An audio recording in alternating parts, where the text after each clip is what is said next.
What is going on, Jets fans? We're live in a new setting. I'm out of the Jets media studios and I'm in nature today. Because today is supposed to be Victory Monday.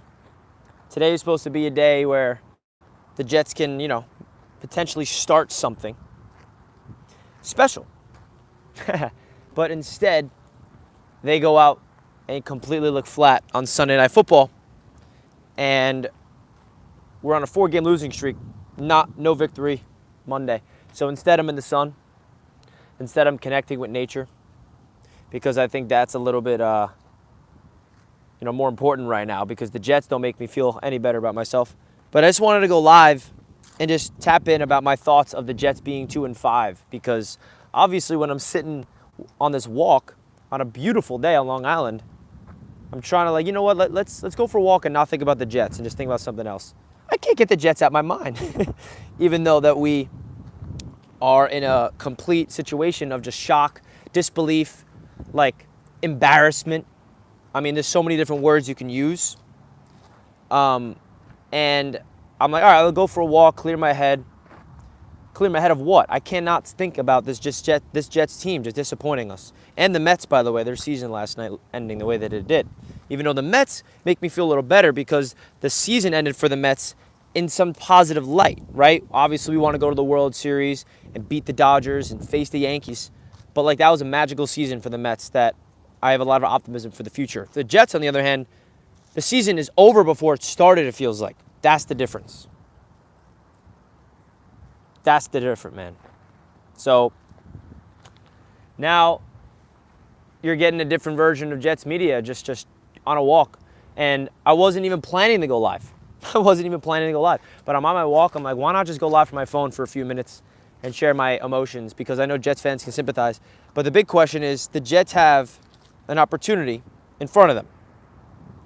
Right? As much as we want to say the season's over, it feels like it is. And I would assume it is. And if I had to predict, it is. But there's still football to be played. So technically, the football's not over for any team in the NFL, whether you're trying to make the playoffs or not, or out of the playoff race or not. I get that. My point is, we have a new game next week, and we have 4 games until the bye. The problem is, there's nothing we saw last night that can fuel my optimism of, oh, yeah, the Jets can go on a run and beat the Patriots and beat the Texans, what evidence is there, right? What evidence are the Jets providing for me to actually think they can do it? Because they were playing great football in the first quarter and a half of football last night. They were up 15-6. And at that point, I was like, dude, this is the turnaround. This is what we were excited about. This is why you get Devontae Adams. The offense is balanced. Breece Hall is dominating. They're so worried about Garrett and Devontae down the field, they're forgetting about Breece underneath, and the Jets are completely taking advantage of it. Breece was eating in the first half through the air with little checkdowns, getting in the end zone. That defense was starting off well. And then that interception Aaron Rodgers threw, everything flipped. The energy, like Rodgers said, flipped. They came out flat, right? There's no energy in this team. And the firing of Robert Saleh, Woody thought it would be a good idea to what? Fire Saleh to spark something new? I think it's the opposite right now. There's no energy in this team. The team's lifeless. I'm not saying Saleh shouldn't have been fired. I'm just talking about the results of him being fired from the Jets players' standpoint. Forget the fans' optics. Forget the reporters and the media. Talk about what's going on in the Jets facility, in the locker room. That's what matters right now. We could talk about narratives. We could talk about this as fans. But for a second, let's put ourselves in the locker room for the Jets and figure out what the heck is going wrong. Because there's a deeper issue than just talent. We're talented, but we're not a team. As Damian Woody said this morning, which is brilliant on Get Up, on ESPN. He said this team is not a team. They're a roster. They're players assembled to come together and not playing together. There's no heart. There's no energy. To hear Rodgers say that there's a lack of energy pregame and a lack of energy at halftime, that's extremely concerning me. How do you not have energy going into a primetime game? You just acquired Devontae Adams.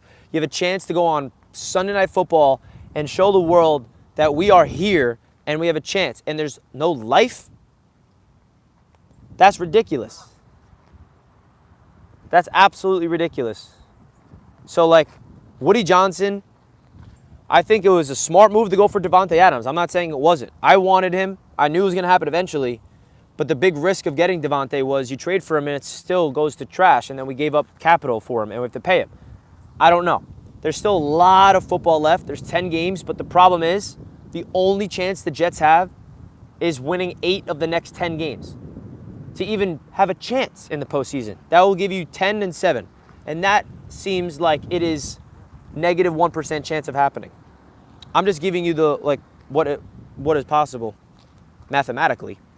So we're cooked, man. We're cooked. So hit the like button, guys. Let me know if you I don't know what it looks like on your end. I don't know how the audio is. I've never went live from my phone like this vertically, and never went live with these earbuds in. But I'm chilling with some homies. It's good. The Jets, man. Hit the like button, man. What's the chat got to say? I didn't really look at the chat once since I started going live. Let's go, man. The Jets let Russell Wilson, in his first start, pick us apart in the second half. That's a lot to stomach. Russell Wilson looked so bad in the first half. And then in the second half, he looked so good. He looked elite. He looked like a winning quarterback. Honestly, I think Mike Tomlin was right of starting Russell Wilson after seeing what he did. Justin Fields is good at what he does, but he doesn't provide that, like, putting the ball up for your receivers to go make plays. And that's all Russell Wilson did. He threw the ball up for his playmakers to make plays, and George Pickens is one of the best at making plays in contested, and we saw it. Pat Freiermuth, I mean, their game plan wasn't even, it was so bland, but they just executed. That's what the Steelers, like, you want to compare the Jets and the Steelers? Execution. Phenomenal coaches, have a great game plan, great strategy, and the players come together and they execute the game plan. Oh, it just seems like that's just like the craziest thing you've ever heard, right? Like from a Jets fan, and it's like, wow. It just goes to show you that's a first-class organization, and I'm just comparing the Jets to the Steelers because of the game last night showed our issue. Steelers are a stable organization. Mike Tomlin has never had a losing record in his career in over a decade being a coach of the Steelers. That's crazy, bro. That's insane. There's a reason for that. And we saw it on full display last night. That team wanted it more. Just because they started off slow did not mean that they're out of it. They're a defense that are opportunistic, taking the ball away, something our defense can't do. And I'm not blaming the defense last night. Obviously, they did not play good. I'm not saying they did, but, like, the offense is at fault, 100%. 15 points with Aaron Rodgers at quarterback, trading for Davante Adams, a healthy offensive line going into the game. Now we have a right guard issue. Like, there's no, like, all the injuries that we have on this team, if you think about it, which I don't think anybody's talked about, is on defense. Our offense is, like, fully loaded, fully healthy. There's no excuse of, like, oh, well, if this guy was healthy, oh, if we had this guy on offense. There's nothing you can say about the offense that's an excuse. The offensive line is healthy. Now I know they're injured at right guard. Every wide receiver is healthy. Every running back, every tight end, our quarterback. I know our quarterback is gimped up, but, bro, we brought you here, Aaron Rodgers, to be the guy to play, like, decent. We weren't asking you to be MVP. We weren't asking you to be a top 5 QB this year. We were asking you to be an average, quality, good quarterback. And you're not even doing that. He's playing bad football. Forcing it over the middle, that's so uncharacteristic of Aaron Rodgers. So uncharacteristic of him. Take it underneath the Brees, and this would be a completely different game last night. I don't know why he did that. Nobody's perfect, and we don't have anybody around us to, like, this team can't afford Rodgers making big mistakes. If he's making mistakes, we're done. The offensive line and the run game, it's pathetic, man. So at the end of the day, we have a winnable game next. Maybe spark some momentum, but guess what happened last time we beat the Patriots? We lost 4 in a row. So even if we go to New England and kill them, which, by the way, who knows, with their rookie quarterback Drake May actually looking pretty good, who knows if we're going to kill the Patriots. But hypothetically speaking, say the Jets go into Foxborough next week and they kill them, just like they did on Thursday night. Then what? We're going to go on Thursday Night Football against the Texans and get embarrassed again. That's what's going to happen. Right? Like, it's not like we should, our mindset as Jets fans should go into that Patriots game like, all right, like, this is it, man. I mean, You talk about season over. You lose to the Patriots, then it's really, I mean, it feels over now, but like that would be just a new level of embarrassment. New level. So, especially with a rookie quarterback and Drake May, a rookie head coach of Gerard Mayo, they have not won a game since week 1. They're on a 6-game losing streak. You better beat the Patriots. That's all I'm going to say. Just for optics, bro. Not because I think we can go on a run and go to the playoffs. Optics. By the way, I got to give a shout out to my man right here. He's been chilling with me this whole time. All of his boys left him. But I think he's enjoying my Jets rant. You enjoy my Jets rant, bro? Is that why you're staying put? Are you a Jets fan? What is it? You're the only one that stayed. You're my homie, man. You're here for me, and I appreciate that. See, you gotta connect with nature. You know what I mean? He's enjoying my rant, bro. He's all alone. Look, all of the homies are down over there, and he's all alone with me. What do you think about the Jets, bro? You want me to interview you? What do you think? Come on, Goose. Give me something. Give me a little chirp. Damn, bro. Can my Knicks save me tomorrow night?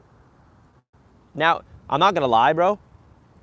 This is like the Jets are impacting my hype for the next season. And I don't want that. I don't want my teams to merge. But all I'm saying is there's a lot of high expectation for the Knicks this season, just like there was high expectations for the Jets.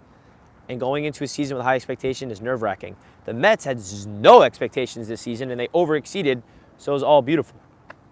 High expectations are scared. But I'm not going to let my Jets ruin my excitement for the Knicks, obviously. I'm just saying in this moment, I'm like, all right, Knicks tomorrow, but now, who knows? It's a completely different team for the Knicks.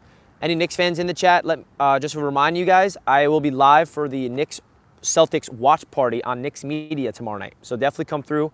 That's going to be a lot of fun. I'm really excited for that one. Really excited for that one. Turn the page. Obviously, we're still covering Jets on Jets Media. That's not changing, but Knicks Media coverage, would appreciate it. The Knicks are in Boston tomorrow night, and I'm going to be at the game for their home opener Friday night at the Garden against the Pacers. And if you're not a Knicks fan, if you're a Magic fan, I see in the chat, a Warriors fan, would appreciate if you support Knicks Media, guys. If you guys don't know, I also have a YouTube channel covering the New York Knicks. It's called Knicks Media. Type it in, give me a subscribe, and check me out over there this season, man.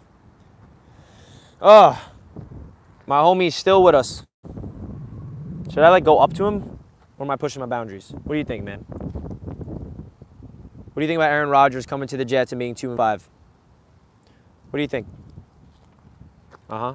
I need a response. You listening? You're not listening? What to look forward to? Oh, by the way, Hassan Reddick is back today. And I couldn't care less. The Jets are breaking me, bro. I've never felt this way. Look, this guy is having FOMO. He's coming back. He's like, yo, wait, the party's over here, bro. Yeah, the party's over here. Oh, I'm sorry, bro. I scare you? He's done sitting. The homies are coming back. I'm making friends with geese over here. Silly goose. Oh, boy. Hit the like button, guys. We got over 150 people on YouTube live. Enjoy the sun, Jets fans, please.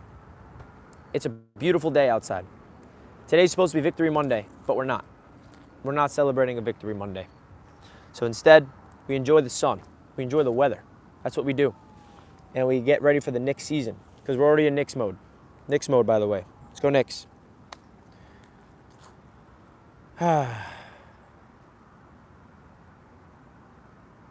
Glenn says, Richie's so messed up, he's talking to birds.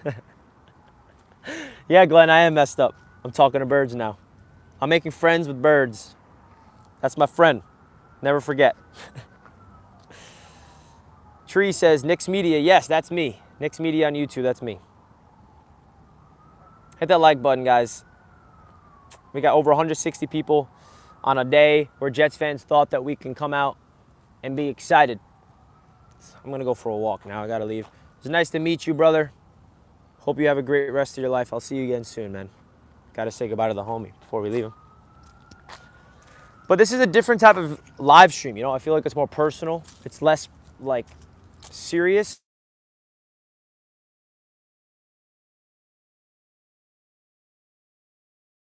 I'm going to wrap up the show here. Much love to you guys. Hit that like button. We're going to be live on the Huddle at 3 p.m. So I'll see you guys on the Huddle. All right. I'm on Long Island right now. It's a nice little nature spot next to my apartment. So it's a nice little beautiful nature spot right next to my apartment that I am in. So gonna wrap it up here, guys. Hit the like button. I'll see you guys at 3 p.m. on the Huddle. Peace.